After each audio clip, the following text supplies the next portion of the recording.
ভাই আপনি এখনো হার্ডে রিং পরান নাই? এটি একটি ফ্যাশন হয়ে গিয়েছে। এখন ৫০-৬০ হওয়ার পরেই মানুষ একে অপরকে জিজ্ঞেস করে আপনি এখনো হার্ডে রিং পরান নাই? কেন পরাতে হবে না ভাই?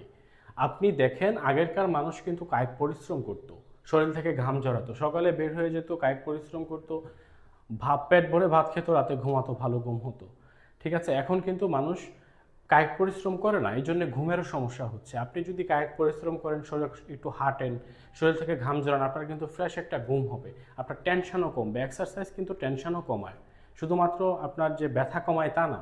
আপনি যদি নিয়মিত হাঁটেন, আপনার শরীর ক্লান্ত হবে, আপনার রাতে ভালো ঘুম হবে, আপনার ঘুমের ওষুধ খেতে হবে না, টেনশনও কমাবে। আপনার যখন টেনশন হবে আপনি একটু হাঁটেন, হ্যাঁ, হাঁটার পরে দেখবেন টেনশন কমে যাচ্ছে।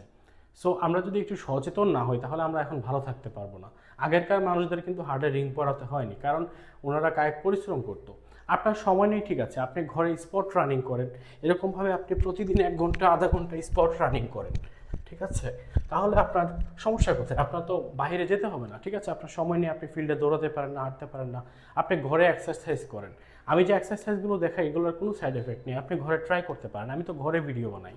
ঠিক আছে, আপনি এক্সারসাইজ করেন, আপনি সুস্থ থাকবেন। আপনি বছরের পর বছর ডক্টর দেখাচ্ছেন, আপনি একজন নিউট্রিশনিস্ট দেখিয়ে খাবারের একটি চার্ট করে নেন, ওই চার্ট অনুযায়ী আপনি খাবার গ্রহণ করেন, নিয়মিত এক্সারসাইজ করেন, হাঁটেন, হ্যাঁ, প্রতিদিন অন্তত আধা ঘন্টা নিজেকে সময় দেন। আপনি যদি নিজে না থাকেন তাহলে আপনার টাকা পয়সা বাড়ি গাড়ি এত ব্যস্ততা দিয়ে কি হবে? আপনার তো আগে নিজে ঠিক থাকতে হবে। সো আপনি এক্সারসাইজ করেন, খাবার দাবার ব্যালেন্সে খান, এবং প্রতিদিন আপনি স্পট রানিং করেন। আপনি বাসায় প্রতিদিন আধা ঘন্টা স্পট রানিং করেন এরকমভাবে, ঠিক আছে? অন্য অন্য যে এক্সারসাইজগুলো আছে ওগুলো করেন, তাহলে আপনি ভালো থাকতে পারবেন। এবং নিজে সচেতন হন, অন্যদেরকেও সচেতন করুন, অন্যদেরকেও এক্সারসাইজ করার জন্য উৎসাহ দিন। বলেন যে এক্সারসাইজ করেন, এভাবে স্পট রানিং করেন, ঘরে প্রতিদিন আধা ঘন্টা 1 ঘন্টা করে স্পট রানিং করেন। তাহলে আমরা ভালো থাকতে পারবো, এবং অন্যদেরকেও আমরা সচেতন করব এবং উৎসাহ দিব এক্সারসাইজ করার জন্য, যেন ওরাও এক্সারসাইজ করে। সো ভিডিওটি যদি উপকারী মনে হয় অবশ্যই অন্যদেরকে দেখার সুযোগ করে দিবেন, কারণ এটা দেখে অন্যরাও উৎসাহ পাবে এবং এক্সারসাইজ করবে, এভাবে স্পট রানিং করবে। আমি যেভাবে দেখিয়েছি এভাবে স্পট রানিং করবেন, এতে করে উপকৃত হবেন। ভিডিওটি দেখার জন্য আপনাকে ধন্যবাদ।